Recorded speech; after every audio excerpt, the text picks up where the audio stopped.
Good morning. We're so glad everyone's here today. There are a few things in the world that make me happier than seeing a room full of like-minded, compassionate people all in the same place at the same time. I mean, what a wonderful sight. So many caring people. The people that make up this room, we're a powerhouse, okay? This is a force to be reckoned with. We are the change makers. We are the ones who they can't say no to because we're not going to give up. We're going to continue coming. Our hearts are in it, and we can't turn away. So I'm really glad to see everyone here this morning. I'd like to thank Madden for putting this on. Making a Difference Now is also its own powerhouse. They put on this wonderful conference. There are 10 states represented here today, attendees from 10 states. That is quite an accomplishment, especially post-COVID. It's hard to get people to come out to anything. So the fact that we're representing 10 states and have such a wonderful turnout, let's give Madden a hand.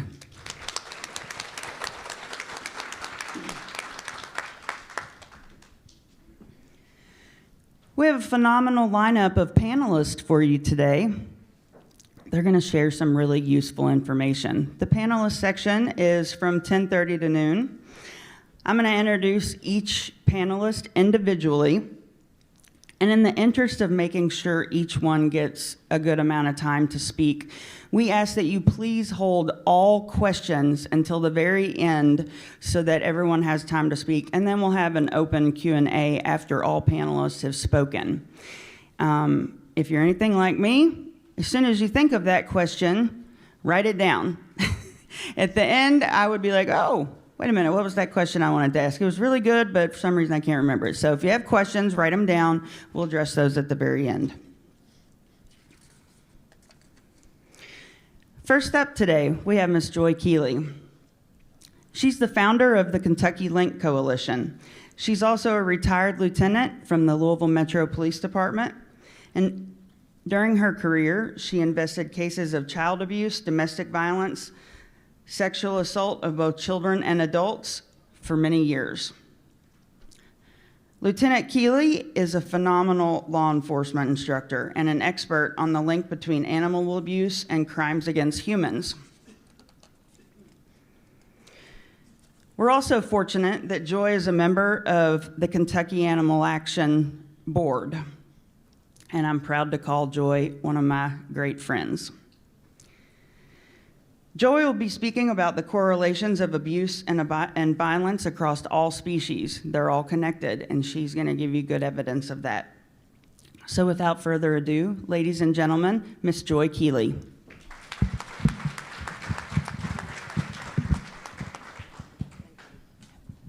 Thanks, Michelle. I appreciate that. First off, I've got some boring stats to tell you about on my I'm doing a cruelty study on in the state of Kentucky. And but first of all, I'm going to start with a video. So here it goes. I hope. Lad is amazing, I'll tell you. He's a wonderful baby. And the Earl Fund wants to thank everyone who has helped him get this far. He just came from a walk outside. You want to play? He's interacting with the staff. This is Glad using what little jaw he has left. Look, he's picking it up. Oh my goodness, Lad has a bunny in his mouth. That is exciting. There was blood all over his bib and everything, and there was no health issues except for being shot in the mouth.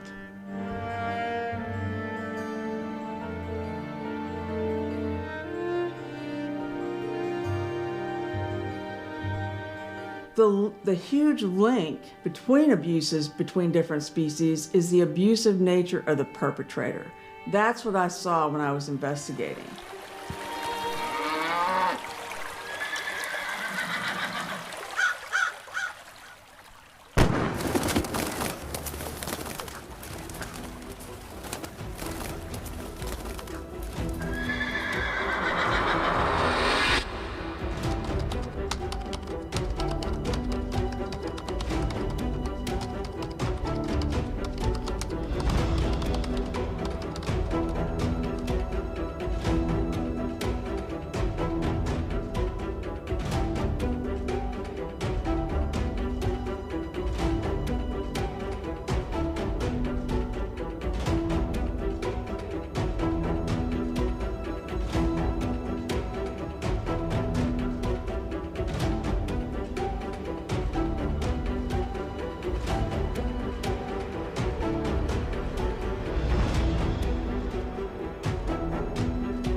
lad was from Daviess County. He was very thin, very, very thin. But you could pet him and your fingers would go in between the ribs. There was no putting the jaw back together. The bone was already dead. He was just going to harm himself further if they didn't remove it. When they amputated the lower jaw, his tongue hung out and he drooled all the time. So next thing you know, people start sending bibs.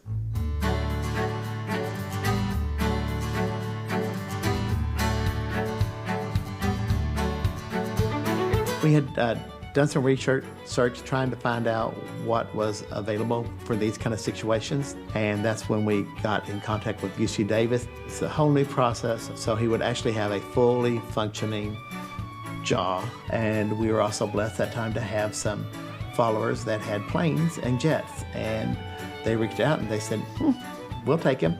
So yeah, while the other people that were going out there flew coach on an airline, he got to fly on a private jet.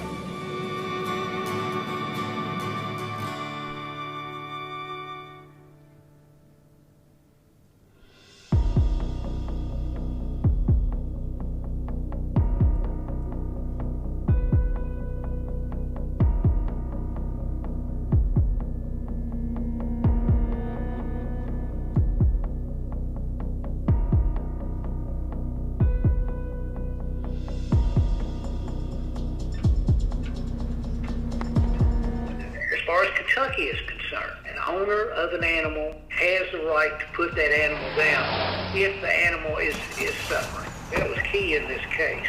He said, look, I thought the dog was sick, I took it out, and I thought I killed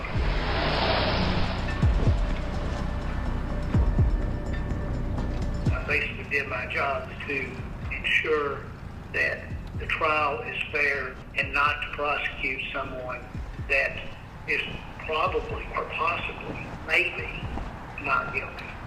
I stand by my decision, you know, and I don't have any trouble with that decision whatsoever. You know, they were gonna come in here on Learjets and fill the courtroom, you know, and you know, I guess I messed up their plans.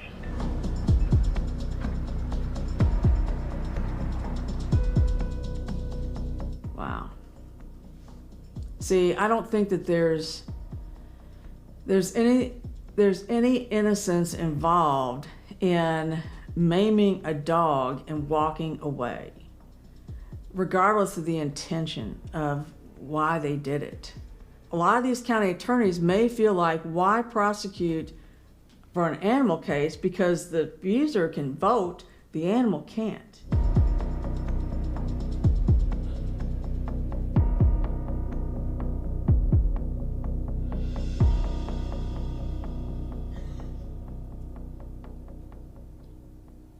I think it's critical that Kentucky have psychological testing mandated in the law, and it should not just be up to the prosecutor or the judge to determine if that's necessary, because a lot of times they don't think of it.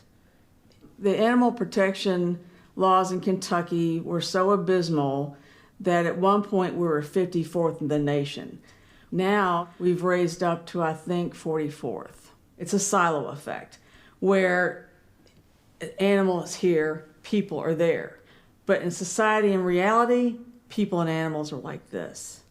I would tell any legislator that thinks this is just an animal to look beyond that animal and to see who else is being abused. According to the U.S. Department of Health and Human Services, Kentucky outranks the nation in child abuse cases for the third year in a row. The cases we are seeing, though, are some of the worst cases I've seen in the past 8 years of doing this. Kevin Agee, president of Bikers Against Child Abuse, says, if you see something, say something, with hopes of saving a life.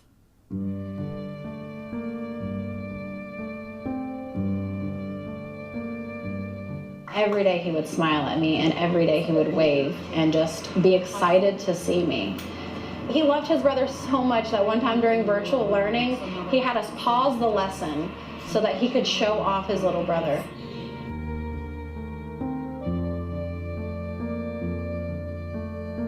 I had a food pantry in my yard, and he would sneak up with his friends, and they would get in the cooler and get him a cold bottle of water and a piece of fruit.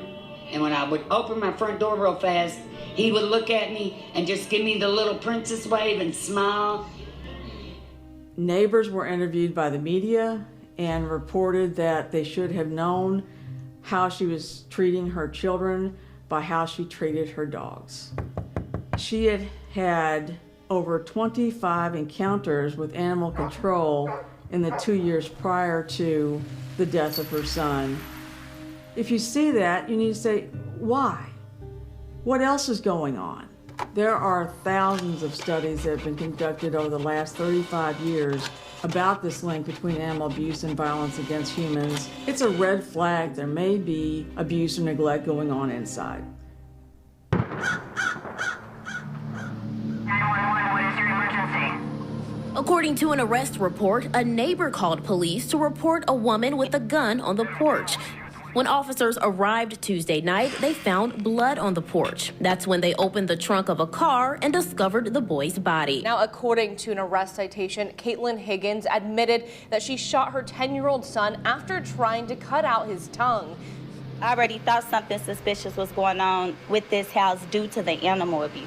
Higgins has no criminal history, but records show she has received at least 3 citations from Metro Animal Services for dog neglect. He had came once to the house with a black eye. He had came to the house once again with scratches on his face and neck. KJ, we love you. You are awesome. You awesome. You gonna forever be awesome. I know deep down inside she's probably hurting. Right now, I know she is. We all hurting. We all hurting for KJ. I don't even know when my child's buried. I don't have anything. All that's left to see at this home are reminders and the flicker of a candle that still burns in memory of a child whose light was put out too soon.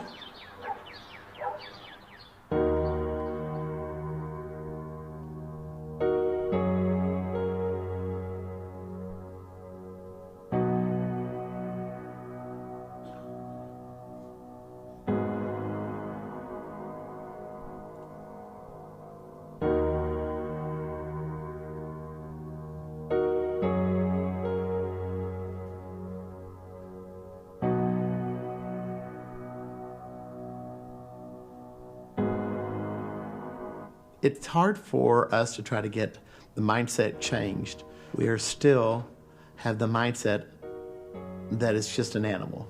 If whoever is your representative in that state, if you're watching this, go talk to them. Probably they live down the street from you.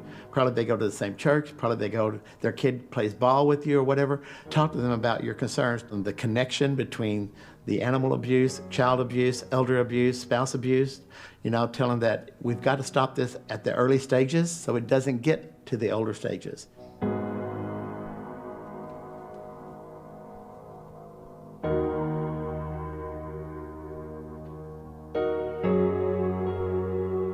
When you teach child abuse, you need to teach about the link. When you teach a senior abuse, you need to teach about the link.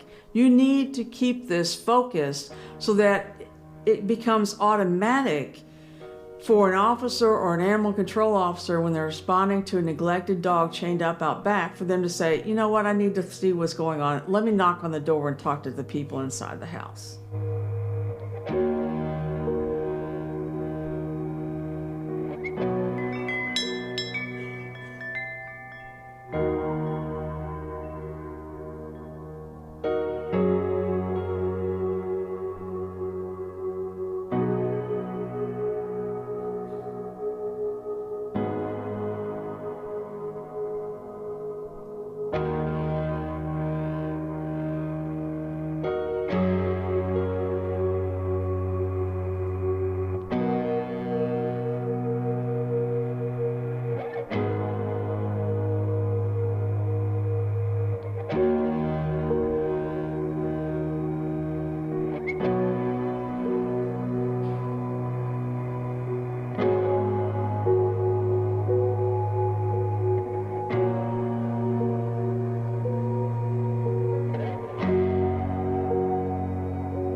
sorry to bum everybody out, but, you know, that pretty much says exactly what I do. My job is to not leave any victim behind.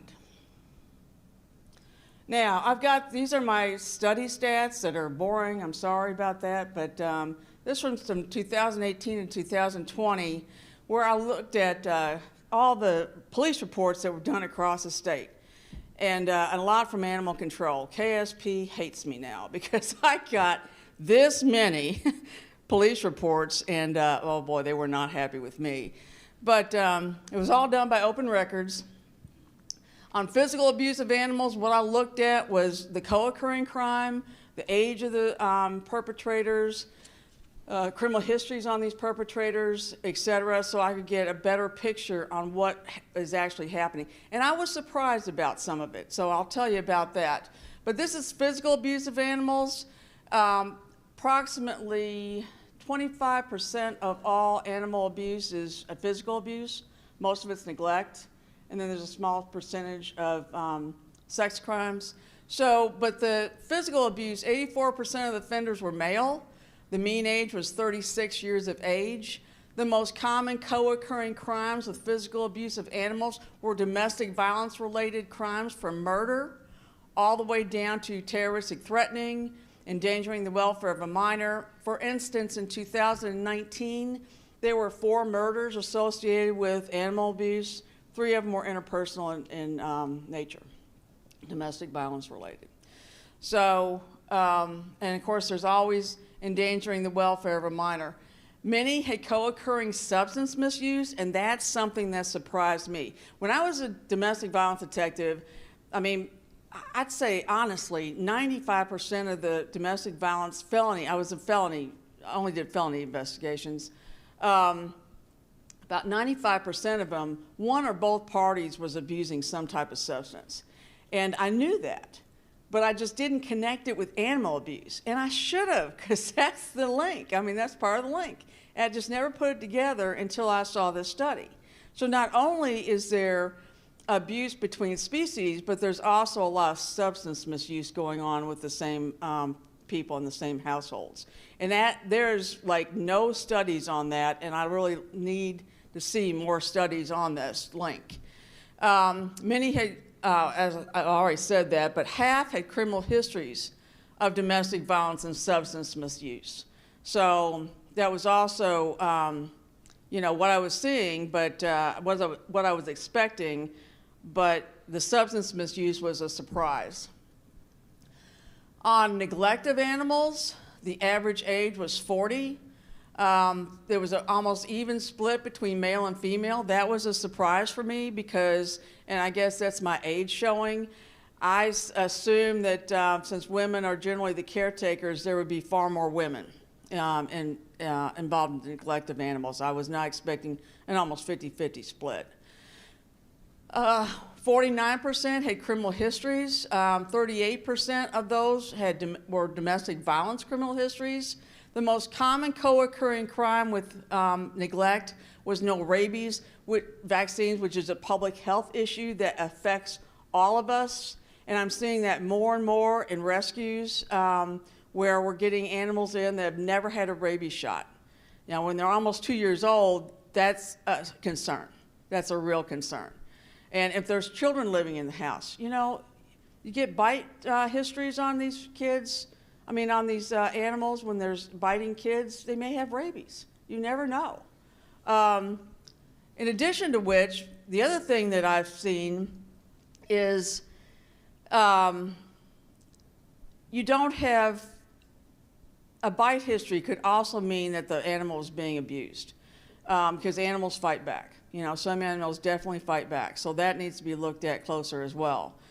The other thing that I was really surprised about on my physical abuse, 6% of the physical animal abusers were juveniles. 6%. That was astounding to me. I was very, very surprised to see that and very upset to see that. So we need to start looking at juveniles and trying to get them help before they become adults. You know, working on it, recognizing it, and then getting them the help that they need. The second most common co-occurring crime with neglect is endangering the welfare of a minor. And you see that a lot in all neglect cases, but you also see it in hoarding cases in particular. And that could be neglect of a senior as well in a hoarding case, if there's a senior in there also. But the other one thing that I really want to make clear is that it's not neglect of animals, neglect of people. As you saw with KJ Higgins, that poor child that was murdered, it was neglect of her animals, but it was physical abuse of her kids. So don't just assume it's going to be in line, okay? That's just going to be all physical abuse, and it could be many different varieties. So don't keep an open mind about these crimes. Anyway, these are a very small percentage, both with child sexual abuse and also with animal sexual abuse. It's a small percentage, but it's a profound percentage. And this is one of the things that two of the cases that we've had, we just passed the law in 2019. It was legal to do this to animals before then, okay? It was legal in the state of Kentucky. Now it's not, and it's a felony, which it should be. But now this is national statistics. 51% of these individuals had subsequent criminal records involving adult sexual abuse, animal cruelty sexual abuse, property-related crimes, drugs and alcohol again, substance misuse once again, and then interpersonal violence. What we're seeing a lot of is pornography, child pornography, bestiality porn, or a combination of both, including crush videos. And I'm not going to get into what a crush video is. If you want to know, it's horrible. So, but you can Google it and find out. In Christian County, 2 months after the Sex Crimes Against Animal Law was enacted, this Christian County man was jailed on child pornography and then sexual crimes against animal because KSP had done a digital search warrant for his child pornography they knew he had. He was not only in possession, he was distributing it as well. And that's when they found videos of him having sex with his dog, okay? And that's the way a lot of these things are found, because animals don't have the same safety net that kids have. And granted, there's only like 12 or 30% of all child abuse that's reported. And children go usually to the doctor, they go to school, they have relatives come over, they play with neighbors, etc. But even like with KJ Higgins, nobody put it together. So with animals, they don't have any of that. Nothing. No relatives coming over, no vet visits, nothing. So most of these crimes against animals are discovered in different ways. Like with this digital search warrant. This happened last summer in Carter County. A minor girl reported that she was given alcohol by this adult and then sexually abused, raped, and sodomized by him. And then when he got done with her, he started having sex with the animal in front of her. So this is what we need to really look at, is don't ever assume that it's just the person that's being abused, or it's just the child that's being abused, or it's just the animal being abused, because there may be more. The biggest thing we don't want to do is leave a victim behind, regardless of the species of that victim. Thank you, and sorry to bum you out. Sorry.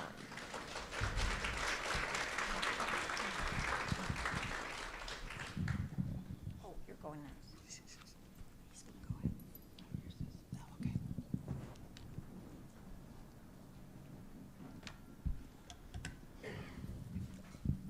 Thank you, Joy. I'm sure you guys have lots of questions for Joy. Be sure to write those down. We'll address those at the end of all the panelists speaking. Next up, we have Vicki Diesner. She's from the Animal Welfare Institute. She's the State Government Affairs Advisor for the Animal Welfare Institute. She's also the founder and executive director of Ohio Animal Advocates. She's also a founding member with me of the Coalition of State Animal Advocacy Organizations. Vicki is not only a friend, but she's also a pioneer in the animal welfare movement. Vicki will share with you how to advance animal and human welfare through collaborative partnerships.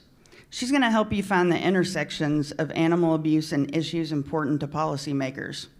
Ladies and gentlemen, Vicki Diesner.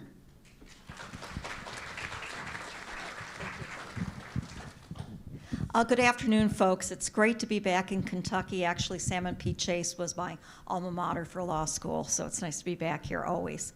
And I spent many years working for ASPCA here, and it's good to be back for Animal Welfare Institute and the other organizations that were mentioned.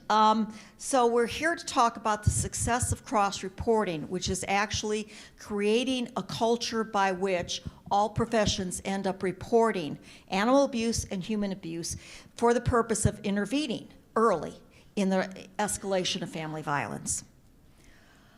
Okay, and by the way, I'm sure most of you saw this during the time of the pandemic, but domestic violence increased. In fact, in the states of Ohio and Indiana, DV fatalities increased by 62% in Ohio and 113% in Indiana. I'm afraid I don't know what it is in Kentucky, and I'm afraid of what that number would be. But also what we were getting so much calls on, and I'm sure a lot of you experienced this, was there was also an increase in animal abuse and actually a lot of neglect, and animals were being turned in by huge numbers into rural animal shelters. I know we got calls for food distribution from animal shelters, and just the need in rural areas really increased. And so Ohio Animal Advocates went forward and did a study by Dr. Ilana Gundy in regard to what was really going on with the court systems and actually information on the website for people to actually even get a pet protective order going and the information they needed to be, help them with their situation of abuse at home. Ohio had a lot of success in cross-reporting.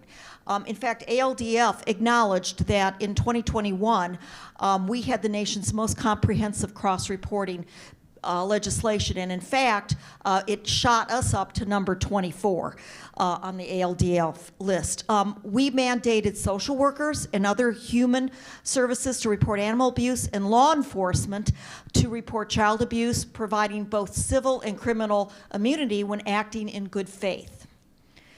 Now, under that bill, it was House Bill 33, it required social service workers, counselors, therapists, and veterinarians to report suspected animal cruelty, and dog wardens, animal control officers, and law enforcement to report child elder abuse.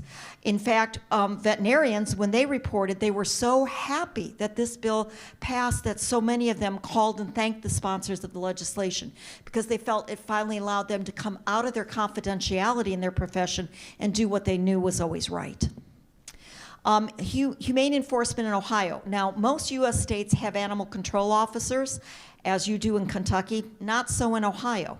Ohio is unique in that a very old law on the books has dog wardens instead, but they're associated with each county and county shelters that only take in dogs and only have the authority for bites and feral dogs. So humane societies, if they have the money, which they usually do in urban areas, but not so much in rural areas, they can have humane officers if they can afford them. If not, it's police or sheriff that deal with this. So one thing I would point out is it's critical that link advocates, and a lot of times these are folks on the ground, make reporting animal cruelty for the other professions as easy as possible. In fact, Ohio Animal Advocates put together fact sheets. Ohio Jobs and Family Services asked us for that, and actually a list of resources such as statewide pet food pantries, which was in big need during the pandemic, safe havens to get animals out of violence, and where to report cruelty. The success of Ohio cross-reporting actually led to, giving the civil and criminal immunity. That was the key incentive, and there's a number of bills out there across the nation that's the core of it, is giving that immunity, because it allows those service professionals the ability to intervene early in the escalation of family violence by addressing that first warning sign, which is animal cruelty. So partnerships that develop through cross-reporting help humane and human services better serve the community. Oops, wrong one. The need for Ohio cross-reporting in Ohio. We passed pet protective orders, which you have in Kentucky. We passed animal sexual assault and felony cruelty to animals with additional tools to address these family violence issues toward the animals. However, animal abuse needs to be reported to utilize these tools. And that's what we realized we needed to get on the books more than what we had, which was just humane agents reporting on human abuse. So we needed that mandatory reporting back and forth, the cross-reporting from human to humane services. So House Bill 33, which was signed by the governor in January of 21, and became law in April, it requires that cross-reporting by a number of professions because reporting abuse tends to improve community safety and stability. Now, I will give you an example where it comes around. Lucas County, which is Toledo, has the highest amount of domestic violence in Ohio, probably because of the human trafficking that goes across into Michigan and Canada. What we had was a situation where a husband killed his wife's dog and assaulted her daughter. He took the dog, it was the favorite dog of the family, slit the dog's throat, tied the daughter's favorite scarf around the dog's neck, and hung the animal from the front tree for days to teach them a lesson. Obviously, it was a control issue. He was jailed, but he was let out with an ankle monitor. He cut it and fled to Wood County to stay with his sister. Here was the cut ankle bracelet. Here was the dog with the scarf around the neck, unfortunately. The man manipulated his wife into coming to his sister's home in Wood County, that's the county just south of Lucas, stating he was going to commit suicide and she should come and get his property off the front porch. She still loved him. She went there. He kidnapped her. He beat and strangled her for several days and then put her into a car to take her to Henry County to his favorite fishing site, and he was going to kill her. She got free. But this was the first day in the hospital. Detective Todd Curtis, who I work with, said this case, he never saw a worse strangulation, that someone actually lived through it. This is what she looked like 3 days later. And she has permanent damage. So he is in jail. She's got the permanent circulatory damage that you saw. And if the Toledo Police Department had contacted Toledo Humane and brought the felony animal cruelty charges that we have an option for in our state and investigated his past history, because he had previous girlfriends, previous wives, there was domestic violence in the background, and there was animal abuse in the background, the wife would not have been injured and almost killed. So it shows it's helpful to intervene when these issues arise. You're really saving a family. So the advantages of professional training, like what you're having today, and actually what could spread, and please let Joy and Diane and others know opportunities to train at your staff meetings and out in the community. Because in Ohio, we did over 100 trainings to over 1,000 Ohioans. A lot of times they got continuing education credits. And we brought everyone together like you are, the different professions, to talk, which we will in the breakout sessions. But it's the importance to understand the opportunity for collaborative relations and how it can save a family. But the important thing is the trainings that we also did when we were running the legislation. So all the professions, including the veterinarians, the social workers, the domestic violence advocates, they all were proponents of the bill. And so by running these parallel tracks, it turned out that a lot of professions understood what really was so clear by the video that Joyce showed you, because it's the issue that if you intervene early, you're saving the entire family, the furry ones and the unfurry ones. And then everybody becomes strong supporters, not only of passing laws that will help, but developing that collaborative culture. And so both humane and human groups testified in support of our bill. In fact, it was the first animal legislation passed in Ohio that had no opposition. And part of what we did to make this happen was we got so many people on board. You will see all the humane organizations, both national and on a local level, that got on board and testified. The veterinarians and humane shelters, including the Association of Humane Shelters and Dog Wardens, and Singular Vets and the OVMA. Law enforcement and prosecution, the Association of Prosecuting Attorneys, NACCA, inspectors, individual inspectors, Ohio Office of Criminal Justice Services, and the Ohio Peace Officers Training Academy. We got social service, NASW for Ohio, Ohio Coalition of Adult Protective Services, Public Children's Service Association of Ohio, the Ohio Counseling Association. Under domestic violence, we had the Ohio Domestic Violence Network, individual domestic violence task forces, elder abuse roundtables, legal aid societies. Everybody got on board, and it really made a difference in passing that legislation. And in fact, it went further. We really institutionalized the idea of collaboration and this training because Ohio Jobs and Family Services came to us and wanted yearly training of their adult protective service and child protective service. They developed an actual training module. They've had me come and speak in person and do webinars every year because they get the point that animal abuse is that red flag for the escalation of family violence. You save a pet, you save a family.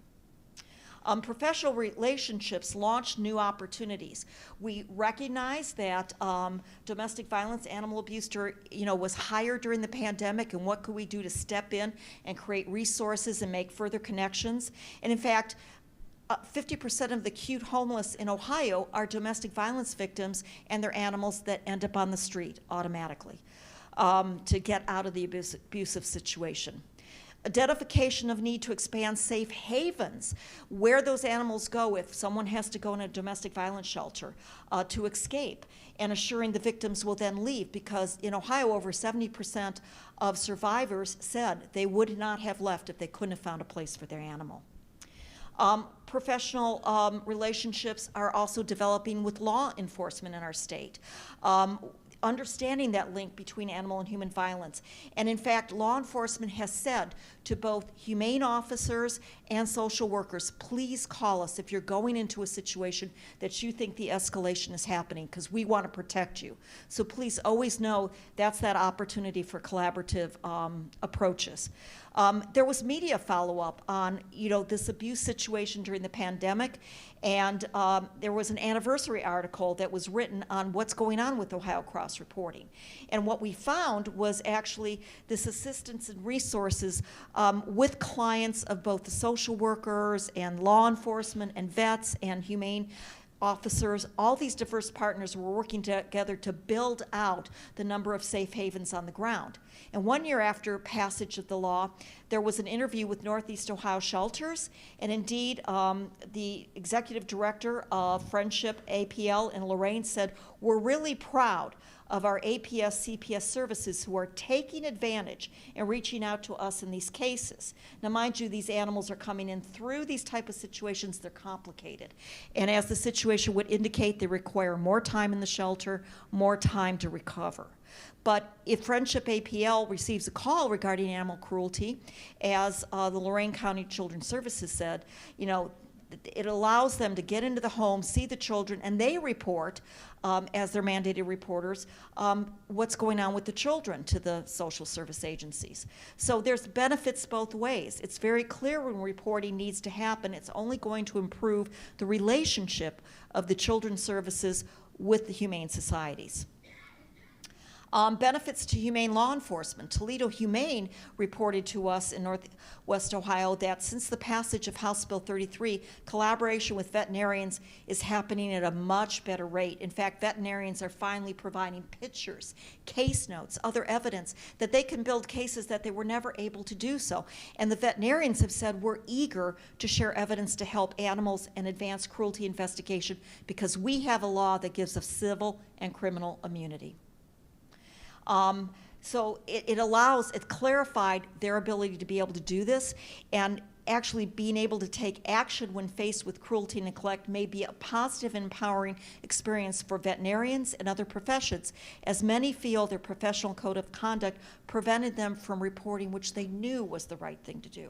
So in summary, strategic opportunities to advocate for animals and humans can be tied to finding the intersections of animal abuse and issues important to those who vote and the legislators who listen.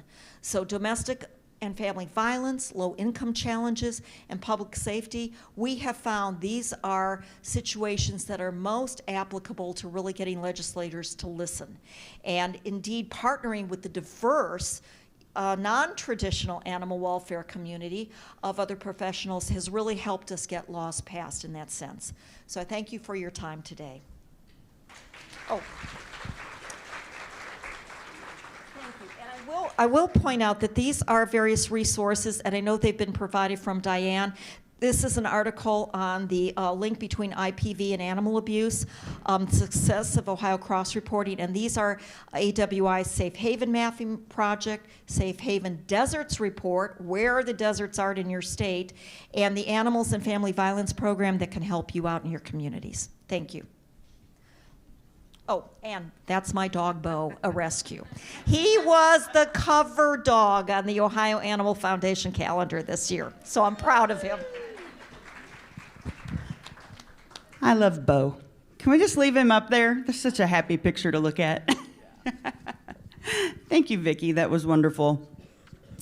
Everything you said really spoke to me. The reason I started my organization, Kentucky Animal Action, is because I realized we were never going to rescue our way out of the situation. Rescue is very needed, but my organization started to help rescues get to where we want to be.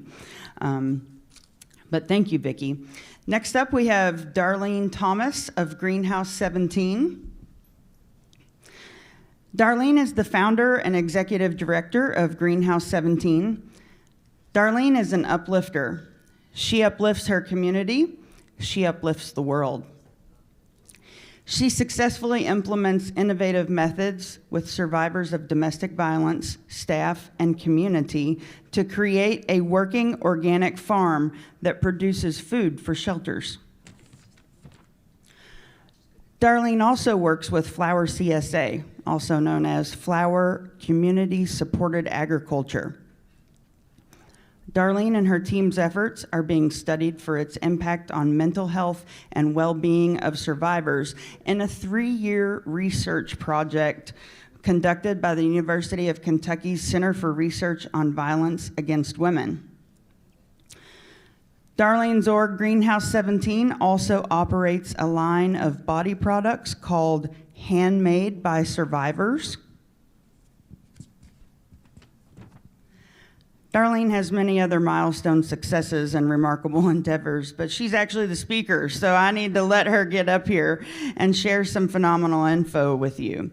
A lot of people don't leave their domestic violence situations because they're afraid of what will happen to their pets. Darlene is going to talk to you about some of the challenges Greenhouse 17 faces as they explore options for including pets in their shelter programs. So without further ado, ladies and gentlemen, Darlene Thomas.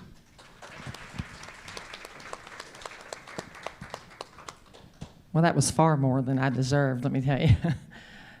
Thank you all for having me. I do a lot of work with ODV in Ohio. You all have your act together. Great job.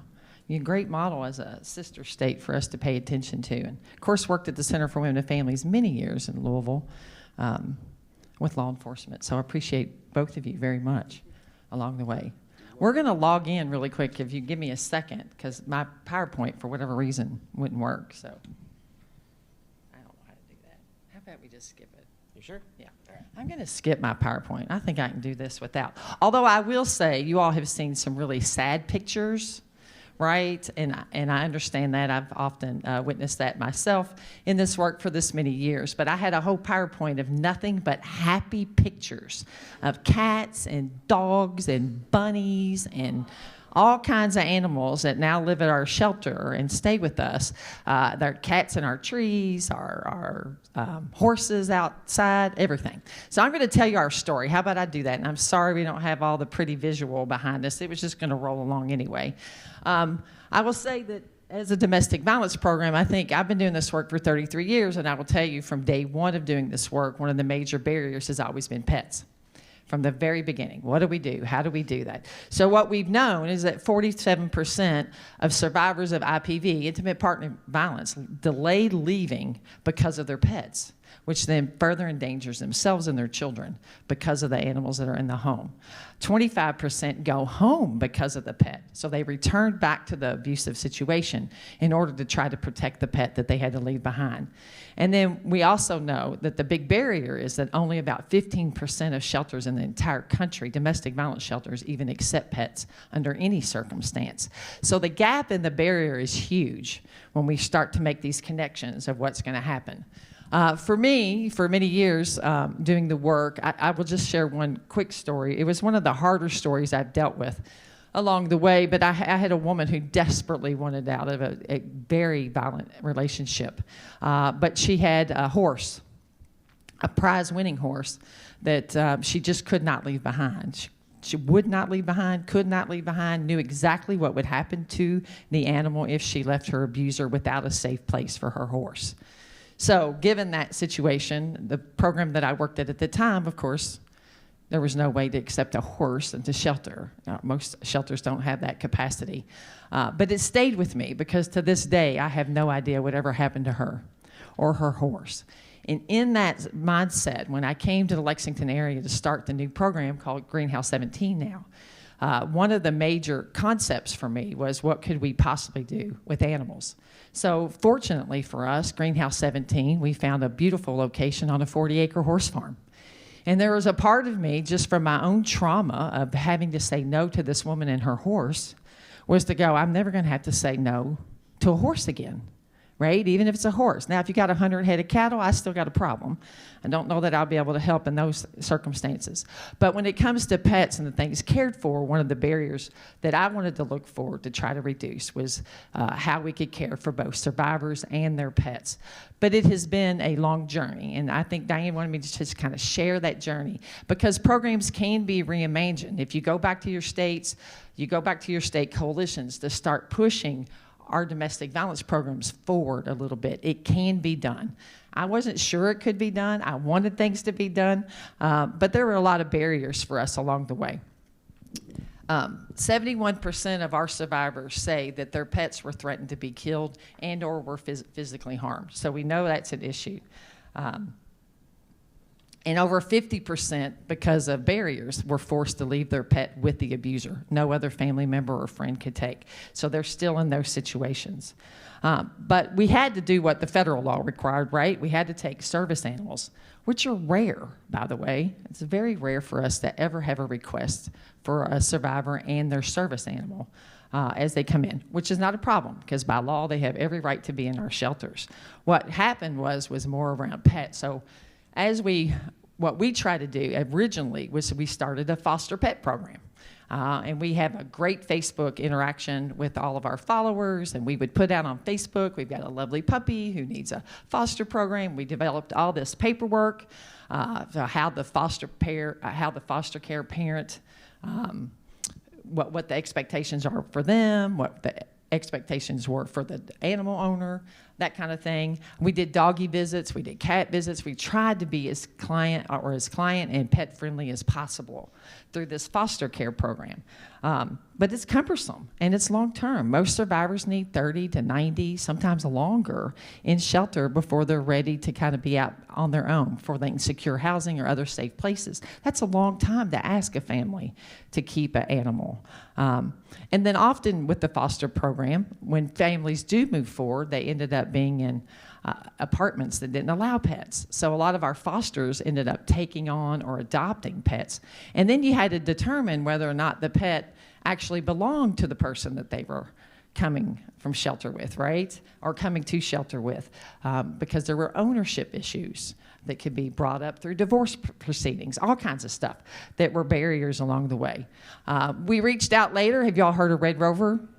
Yeah. So we reached out to Red Rover, so that we thought, okay, we're just going to bring pets here. We're on a 40-acre farm. Let's bring those pets here. And so Red Rover said, yes, we will help you bring your pets. And we had 2 kennels and a cat kennel and all that put on the property, on the backside of the farm. We thought it was going to be wonderful, and we're so grateful to Red Rover because that's what really started us to break down our own mindset and our own barriers about how we can do this work. So we opened the kennels, but kennels were not great for littles. They were great for the big dogs that had been out on the farm, but they were not great for, the little puppies that were coming to the shelter. And it was hard. None of my staff, none of the residents wanted to see little dogs out back in a kennel. Like, it just became this internal fight and barrier. Everything we were trying to do to undo the barriers created more in many ways for our organization. But Red Rover helped us considerably. We built cat condos, because if you live on a farm, you know you get stray cats. Here they come. So we had cat condos with the therapy of having animals on the farm, what the survivors were doing, having the food. I mean, they just took care of it. It just became this organic approach to why we needed to be doing this all along, but still stumbling because we had so many naysayers. Especially, just overall, you can't have animals in shelter. This is why, and I'm going to tell you some of those reasons here in a minute. But along the way, when we were beginning this adventure, I was asked to train animal control about the connection between IPV, intimate partner violence, and animal abuse. So we went and had this long training with them, and together we started problem solving, just locally. And now I can see it can be done statewide, so be careful. Here we come, Kentucky. But what we did with them is we created our own brochure between us and the animal control. And animal control, if we got a shelter or an animal that came to shelter, even for foster care, animal control and the Humane Society would take the pet from 7 to 10 days, make sure that they were spayed and neutered and all those things and safe to kind of return back to the parent or go into the foster care system, depending on what the situation was. So we created those kind of collaborations. And then on top of it, we created a card that every time they go out to a home where there's abuse or neglect alleged regarding an animal, they left the card and with the connection between animal abuse and IPV so that survivors might know that there were choices and options for themselves and their children. So it was a great partnership just out of the care and love for animals. And then more and more, especially through COVID, we saw a huge increase. I can't give you a statistic, but it just seemed like everybody had therapy pets. Everybody had a therapy animal. And so we try to create rules around therapy animals. Are they therapy animals? What do you got to have? Do you have to have paperwork? What does that paperwork look like? And then staff were trying to be investigative reporters, trying to figure out if it was legit paperwork or now you could get paperwork off the internet if you paid enough money. And so finally, I'm just going to be honest with y'all, I just gave up. I gave up. I kept going, what are we fighting? What is this resistance of how can we care for survivors and their pets?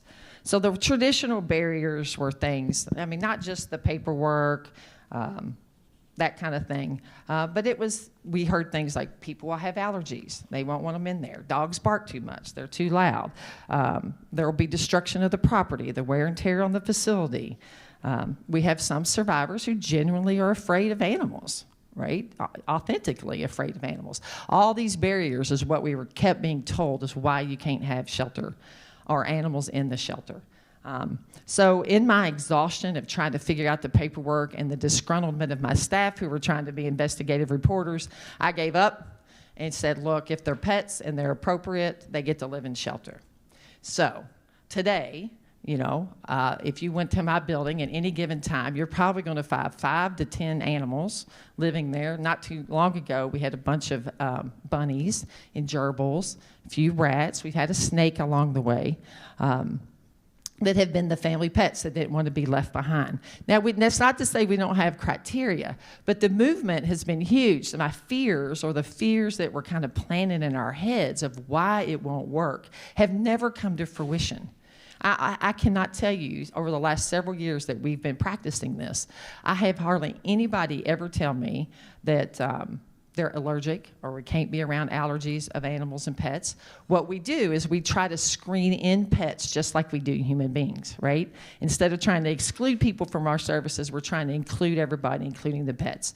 So we now screen in pets. If they are appropriate, which means that the caregiver, the parent, the survivor that's come to shelter can appropriately care for the animal and will take care of them. If they're willing, to make sure that the animal stays on a leash, if it's a leashable animal, they're willing to kind of follow some expectations of good parenting of a pet in a communal living, then they get to stay.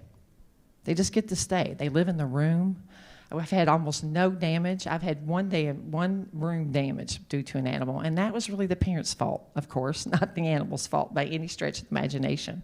So all of the fears that we had just never, ever came to fruition. So today in Kentucky, I think we only have about 5 shelters that accept pets in a kennel situation.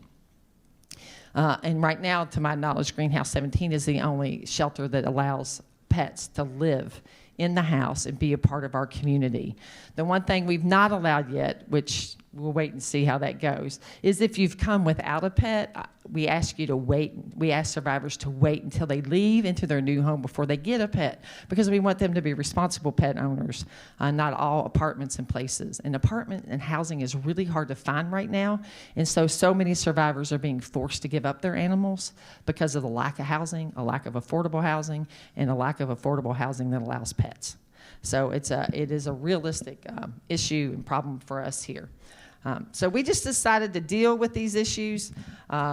We learned that it is doable, that most of the time roommates agree, because we also have roommate situations. And overall, what you already know that I'm not going to be able to tell you any different is pets have made a world of difference in the atmosphere of our shelter.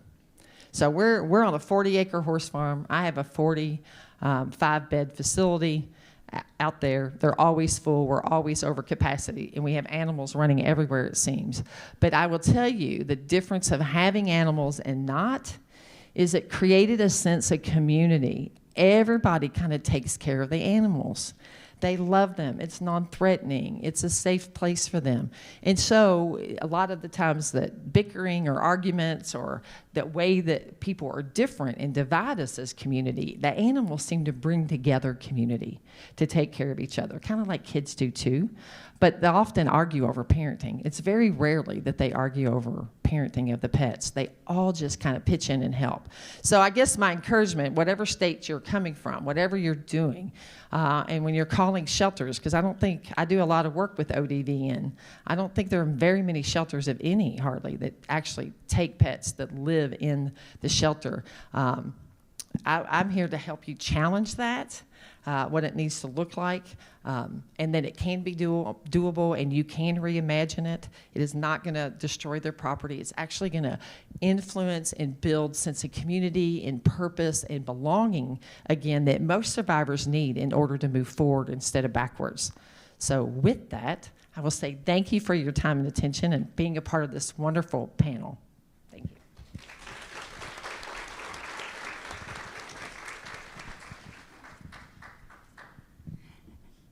Thank you, Darlene. Great job. One of the things Darlene said that stood out to me, pets make a world of difference at the shelter. They give a sense of community. I don't know about you guys, but having pets in my life makes my world a better place. And that's why I'm here today. They're part of my life, and they always will be. And I know the same goes for you guys. Next up, we have Jennifer Reed. Jennifer is the Program Implementation Trainer, American Pets Alive, at HAWS, Human Animal Support Services.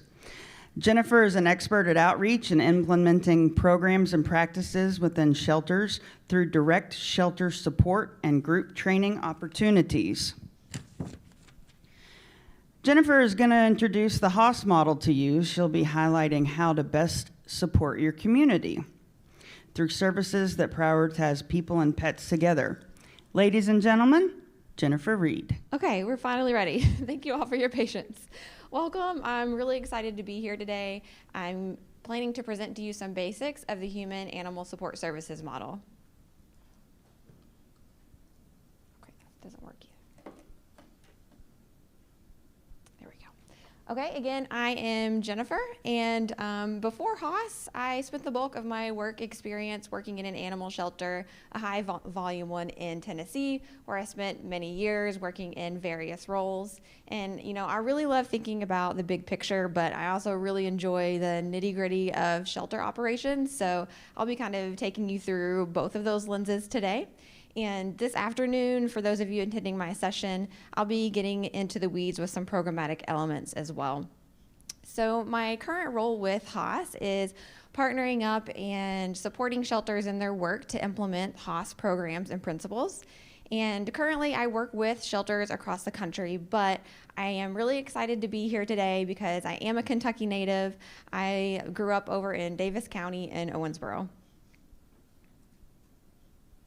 So what is HAWS? Human Animal Support Services is a movement seeking to revolutionize the animal welfare industry by leading with and embracing a community support model. And we provide data-driven resources and education implementation tools to municipal and private community shelters so that everyone has equitable access to the tools that they need in order to make this happen. We aim to create pathways toward a more unified support system for pets and their people in every community. And the HOS project of today is made up of 41 pilot shelter locations. This is a really highly engaged group of shelters who are committed to identifying gaps within their community sheltering systems and implementing HOS and actively collaborating to do so. We also have quite a bit of partner organizations, over 165 of them, also committed to HOS principles in implementing and being a part of this movement together. And we encourage both human and animal welfare organizations to be part of this collective. In the traditional model of animal services, pets in need are separated from their families in order to help the pet. 75% of people who surrender a pet do so due to a lack of resources or pet-friendly housing. And let's pause there for just a moment. 75%. That means there is so much opportunity to help those pets stay with their people. And in this traditional model, the primary focus is really on sheltering and housing animals, while only a small portion of the work is focused on community-based services like vaccine clinics. And all of this kind of circles back to Kenny's presentation. I feel like he really queued me up today. There's a lot of links, and we're really going to be talking about all of this community work that can take place.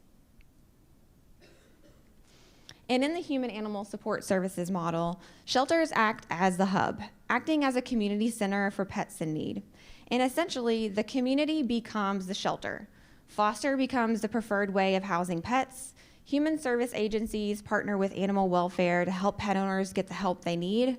People are supported and they're able to rehome pets on their own safely. And lost pets get back to their families more quickly. And really, as you can see, like from this visualization that's in front of you, those items are really just the tip of the iceberg of how the HOS model can be implemented within a community. But today, we're going to focus on volunteer integration and touch on building partnerships. Both of these aspects are really essential tenets to the HOS model. And by putting your energy into these principles, you can work toward fully engaging with your community. I'd like to touch on some general concepts of community engagement. First off is the removal of barriers. And before I get into this, I really encourage you to take a step back outside of your functional role in the shelter and really take on the lens of a community member. This community member could be someone perhaps that has never even had a touch point with the animal shelter. They don't know what you do and how you function. And barriers can really ingrain themselves in nearly every aspect of our organization, from our website to our messaging to how people are able to access us. Maybe we have cumbersome processes in place that make it difficult for people to access you. And it can even go all the way down to how we interface and dialogue with the community and the language that we use. And I want you to also ask yourself, can your community members easily access you? And I think easy is the real key word here.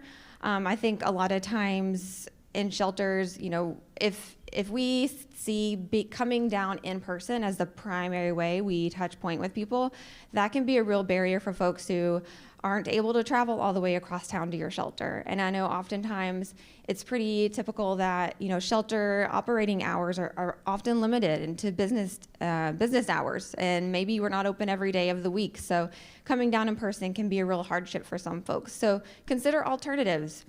Do you have a phone line? And go a little bit deeper, because just because we have a phone line doesn't mean people can still easily reach us, right? I think we've all been lost on a very confusing phone tree, you know, trying to call customer service somewhere. So it's good to look into that to see, can they access you by phone? If they leave a message, is someone going to call them back? And for those folks that need some digital way to get in touch with you, like email, that's always a great option. So really thinking those things through, because the second someone hits a barrier, maybe they only try once to get in touch with you, and they hit a roadblock and they don't come back, and you've really lost that connection. And I would urge you to also consider having technology options to help with this. It could be as simple as a pet support help form on your website. That might make it easy for folks that can't come down in person. But also on the flip side, having those low-tech options as well, because what works for one person may be a barrier to another. So really thinking through all of those points. And also encourage active engagement on multiple platforms. I think as far as social media goes, I feel like the most common platform we see is Facebook, which is great, but if you have the ability to do so to expand your reach, you can always expand out to other platforms and you may reach different demographics. And you know, the tried and true news outlets is always great. If you can build a relationship, that's another partnership you can build that can really help reach different audiences within your community. And if you have that open line of communication with those news outlets and transparency, I know at my previous organization we found that the news outlets were coming to us asking for stories and ways to highlight our organization. And community events are a great way to just get yourself out there. And I know a lot of times as animal shelters or animal welfare organizations, we get a lot of requests because people want to have our animals out in the community. Oftentimes it can be difficult to figure out where you should put your energy because it does take a lot of effort. And I really encourage you to be targeted about it. And if you know that you have certain areas of town, neighborhoods that you don't have as much connection with, or that you already know need more pet support, it's worth targeting your community outreach events to those areas to make those connections. And at minimum, at least you help gauge awareness of your organization. And through partnerships, that's another way, like Kenny talked about this morning, getting out in the community, building those bridges and helping to serve your community better. And really, you know, some of the point of building partnerships is really looking outside the shelter walls for solutions. Likely your organization as a shelter or rescue organization, you can't provide everything that people might need, but building those partnerships can help build that bridge so when someone comes to you, even if you can't offer the solution, you can point them in the right direction. And that is really huge for someone who is in need of help or perhaps in crisis. And if you need some help on getting started on building partnerships, because I know if you're first venturing into it or wanting to expand, it can seem a little daunting. Maybe you don't know where to start. We do have resources for you over at Haas. You can visit our website. We have guidelines for pet support services and have a community partnerships toolkit that can help you get started. But likely your first step to building partnerships is to identify what pet support services already exist in your community. And from there, you can determine any resource gaps that may exist. And that could be a likely starting point for determining what type of partnerships to seek out. Additionally, you can do some work to try to determine what your community's biggest support need is. Instead of assuming, you could even collect some basic data. So if you're taking pet support requests or help requests at your organization, do some basic tallying and figure out what categories of things people are requesting. And then on the other side of that, what are you able to provide and what things are you not able to provide? And that can help strategize your route to building partnerships here. And so this process that I've outlined here is really all a part of the ecosystem mapping process. So that's determining what support already exists, what is needed, and building those resource lists in order to share with your community members. I'd also like to briefly introduce you to another tool that can help with determining community need and building partnerships, and that tool is called petstopfindhelp.com. Our Haas team helped build this platform about a year ago. It is free for any organization or community member to use, and its primary function is to serve as a platform where those needing help can search for needed pet support services. And really, this tool is the first of its kind. It is a national and curated resource list specifically for pet help. And you also have a little flyer, I think, in your conference bag that has a little more information about the site. I really urge you to check it out. I'll also be speaking more about some benefits of this platform in the session this afternoon. And another essential part of community engagement is volunteer integration. And I'm thinking probably everyone in this room may be at a different point in integrating volunteers. Some of you may have existing programs, some of you may not have one at all and you're looking to start one. And again, I want to mention that HOS does have resources for you to help you with either of those scenarios. If you go to our website, we do have a toolkit about volunteer integration that can walk you through from start to finish. A few highlights from that toolkit is basically the concept of including volunteers in every aspect of your organization. There's likely no role that a volunteer can't help serve. And I think we all, a lot of times think about volunteers in roles like walking dogs or helping with laundry, and all of those things are fantastic and much needed. But I also encourage you to think about including volunteers in leadership roles in order to help with maybe even larger projects, perhaps doing the ecosystem mapping process that I just outlined. Perhaps they can help you manage your partnerships because those do take time and effort.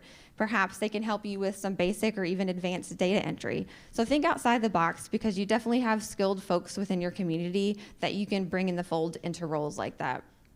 And you may even encourage a Friends of group to be a part of your organization. They can help with targeted initiatives like fundraising or advocating for specific animals. But all of these things do take time, effort, and attention. Doing this recruiting for volunteers, onboarding, making sure they're supported. And so I really encourage you, if you haven't already, dedicating staff time to volunteer management. I have seen a lot of times this sort of role or job duties be folded into other job duties, or maybe it's just an extra part onto someone's already full-time job. But in order to curate a successful program that includes all types of people of skill levels, all of these things take time and effort, so really encourage you to find a way to dedicate time to volunteer management. And with our volunteer programs, also encourage removing barriers to how people access your volunteer program. So I encourage you to think about a few things. One of them is your programmatic information clear? So is that information easy to find? Can they go to your website and understand what your volunteer program has to offer? Is it easy to sign up?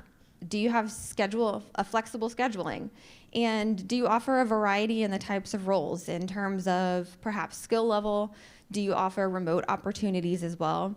And if you're able to do all of these things, highlight it on your website and let people know. Because if they're shopping for a place to volunteer and all they have to see is your landing page on your site, make sure you have all that information front and center. Okay, so time to wrap up here. I look forward to seeing many of you this afternoon. I'll continue to talk about ecosystem mapping, building partnerships, volunteer integration, and a little more on pets.findhelp.com, all through a barrier busting lens. And really, this whole approach is aimed at increasing community engagement and increasing inclusivity. And I also would love to connect with everyone in this room. We have many ways that you can engage with HOS. We have a resource center with materials and support to help you with things like pet support services, lost pet reunification, supported self-rehoming, and a whole lot more. We also have webinars periodically that are free for you. You're welcome to join at any time. If you get on our newsletter, you can be made aware of those.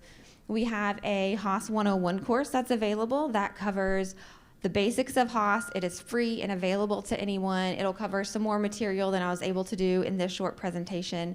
Recommend that highly. We also have Job-alikes, which are a super awesome opportunity. They are virtual meetings with other peers who share your job function. So for example, we have a volunteer Job-alike, a foster Job-alike. Those are great opportunities to crowdsource and share with peers, hear presentations, and make connections.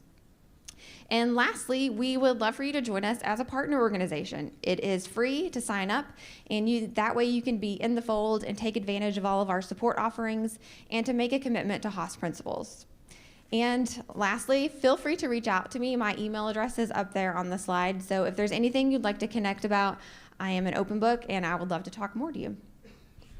And that's all.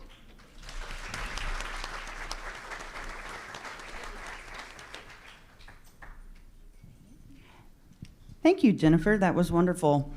So much of what you guys have said today has really got my gears turning. So you guys have all accomplished making me think about things, and hopefully everyone else in the room the same. I don't know about you guys, but all of us pour our hearts and souls into what we're doing, and we go to these events time and time again. And I don't know about you all, but there's a lot of regulars, same people that are doing the same thing I am, pouring my heart and soul into it, and the same 3 or 4 or 5 or 6 people all the time. So what Jennifer was talking about is great. Outreach, partnerships, connections. We got to grow that in order for us to spread the word. We got to grow what we're doing. So I'm sure her outbreak this afternoon breakout is going to be amazing. So thank you, Jennifer. That was great. I don't know about you guys, but I have about 1 million questions for these guys. So we have about 15 minutes for questions. Your guys' mics are on. If you could pass them back and forth to one another. So I'm going to walk around the room and take a couple questions. If you have a question, raise your hand. And if for some reason we don't get to your questions, there will be more opportunities this afternoon to talk to the speakers one-on-one. And if for some reason you're not able to get your questions answered throughout the day, reach out to Madden by email, and they'll either get the answers for you or connect you to someone who will get the answers for you. If you don't have their email, stop by the desk out front and grab their email. All right, if you have questions, raise your hand. I'll come around. Questions for any of the panelists? Somebody's got to have some questions, I'm sure. Okay, we'll start with this lady right over here. I just have a question. Is there a national listing for states with cross-reporting laws? Actually, Animal Welfare Institute, we've done graphs on that for various states that have asked, like what is the current status? And actually, if you could give me your information, I'll get that to you. All right. Oh, wait, can I point out one more thing? Sure. Michelle? I do want to tell you this. This is kind of exciting. Because the law in Ohio ended up being better than we thought, I got to go with Phil Arco to Lisbon this summer and talk about the link. They care about it in Europe, and they actually want to duplicate Ohio's law. It was a lovely situation. Tell us who Phil Arco is. Oh, I'm sorry. Phil Arco is the coordinator of the National Link Coalition.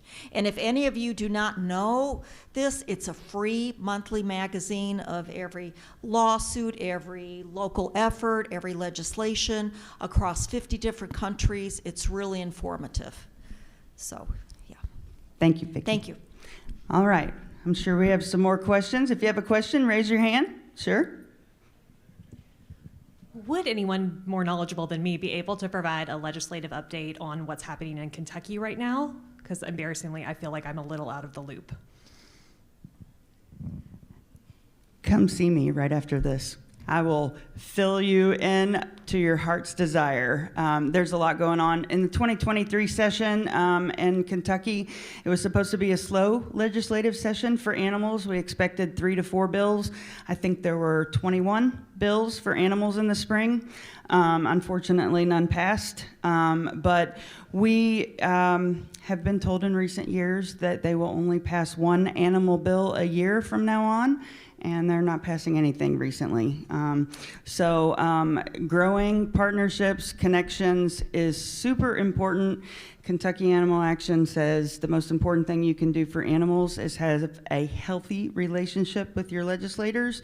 They can't represent us unless they know what's important to us. Let them know animals are important to you. And one other thing I would throw in, if you can do bills that go to domestic violence or public safety or a low income, you can kind of try to lobby it to the legislators that it's not an animal bill, it's something else, and that helps you get away from that one bill a year thing. I couldn't agree more. One of the best ways to get your foot in the door is to show there's a human connection. Well, and you all know too, you can't give up. I mean, it takes us years to get certain bills just to protect humans. Right? Like it took us, almost 8 years to get dating violence passed in the state of Kentucky. We were one of the last states to do that. So when you do make those connections between the two, then it just gives you more collaborators to kind of go lobby and push things forward. So never give up. It does happen eventually, sometimes slow though. It's just the gears turn slow. Absolutely. Like I said, this room is a powerhouse. We're not going anywhere. We're not giving up. That's what we're here for. On my table out in the Expo Center, there is a pamphlet, not a pamphlet, but a piece of paper that explains how to look at bills, where to go to, the link, the internet link to get to these bills, and how to find out who your legislators are so you can contact them.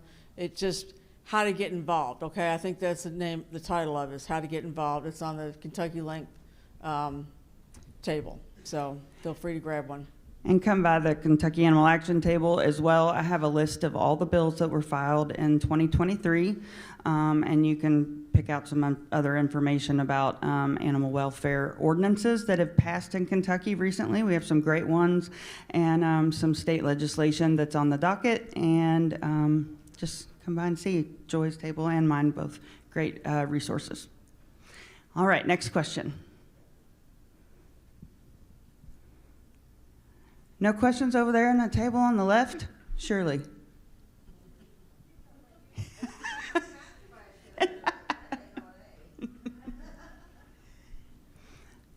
All right. I'm going to, real quickly, because I always forget something. So I will say that if you go back to your states or your local programs, Kentucky has 15 domestic violence programs across the state of Kentucky.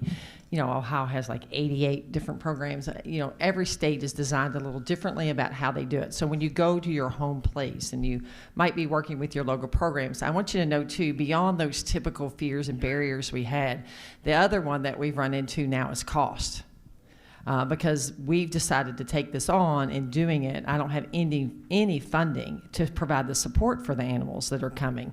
So we're trying to treat our animals just like we do our humans, and we have a welcome packet, right? Which includes leashes and collars and make sure we have food and everything the animal's gonna need to have, or cat scratch poles and crates and cages if necessary. So, you know, sometimes if you're trying to help programs basically designed to help people, might be able to figure out what kind of resources you could bring to the table to encourage them, because it truly will be an unfunded resource, and we barely have enough, and most times don't even have enough to do what we're doing now in order to take on more.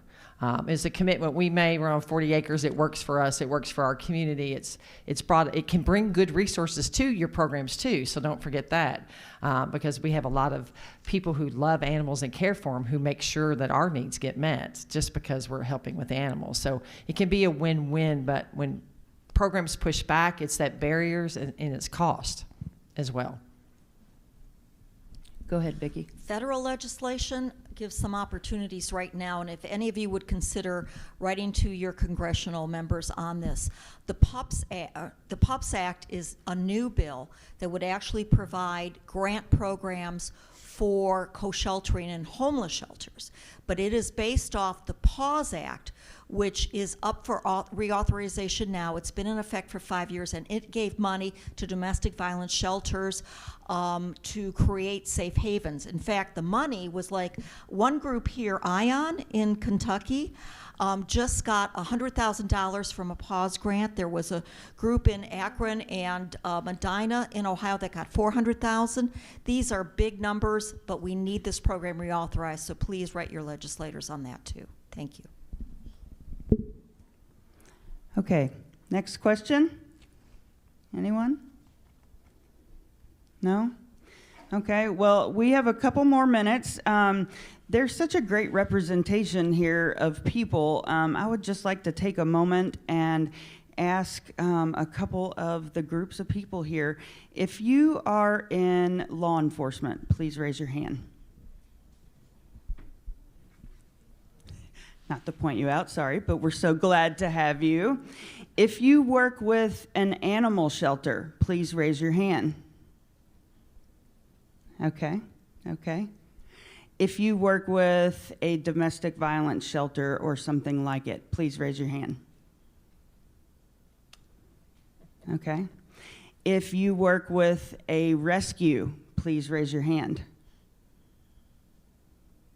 Okay. If you work in animal welfare legislation, please raise your hand. Okay.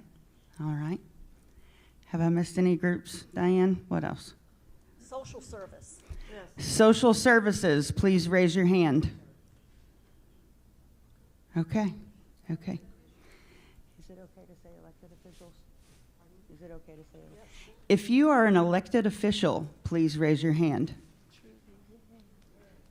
Yay for you guys coming out. Thank you. Thank you. Okay. As I said in the beginning, we're all compassionate, caring people in this room, and we're from all walks of life in here. We all have different paths that we're on, but we all care and we want to make our community better. And this room is a powerhouse, a force to be reckoned with. We're the change makers, and we cannot be denied. So thank you for coming today. We're going to have a little bit of lunch, but be sure to be back in your seats and be ready at 12:30 for the luncheon keynote speaker. And you want to say a couple words, Diane, or you good? Okay. Okay. All right. We're going to have a little lunch. Keynote speaker starts at 12:30.